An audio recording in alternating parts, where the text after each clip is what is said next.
وزير ku-xigeenka arrimaha dibadda Soomaaliland ahna kusimaha wasiirka Liibaan Yuusuf Cismaan ayaa sheegay in adduunkii xoog iyo maalba isku geeyeen dawladda Soomaaliya Somaliland iska indhatireen wasiir Liibaan oo faahfaahin ka bixiyay baaq ay dhawaan wasaaraddiisu ka soo saartay khilaafka siyaasadeed ee Soomaaliya ayaa sheegay in dawladda Soomaaliya iyo mucaaradku ay 2 sano ku heshiin waayeen doorashooyin dadban wasiir Liibaan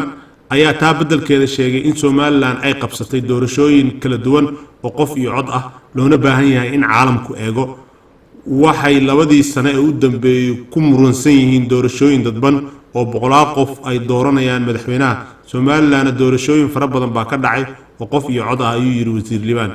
iminkana doorashooyin isku sidkan oo xilligoodii laga soo hormariyay ayaa ka dhacaya ayuu hadalkiisii raaciyay kusimaha wasiirka arrimaha dibadda ayaa sheegay in adduunkii lacag iyo xoog ba isku geeyeen Soomaaliya laakiin aanay waxba isbedelin adduunkii oo dhami xooggiisii iyo lacagtiisiiba wuxuu galiyay Muqdisho oo ilaa hadda aan wax horumar ah laga gaarin haday noqoto dawlad dhis nabadgelyo iyo doorashooyinba ayuu yiri wasiir Liibaan wuxuuna sheegay in baaqi ay dhawaan wasaaradda arrimaha dibadda ka soo saartay khilaafka siyaasadeed ee Soomaaliya looga dan lahaa in caalamka la tuso waxay Somaliland qabsatay iyo inay Somaliland la shaqeeyaan hadalka kusimaha wasiirka ayaa imanaya xilli ay dhawaan wasaaraddiisu soo saartay waraaq ay kaga dayrinayso khilaafka siyaasadeed ee u dhaxeeya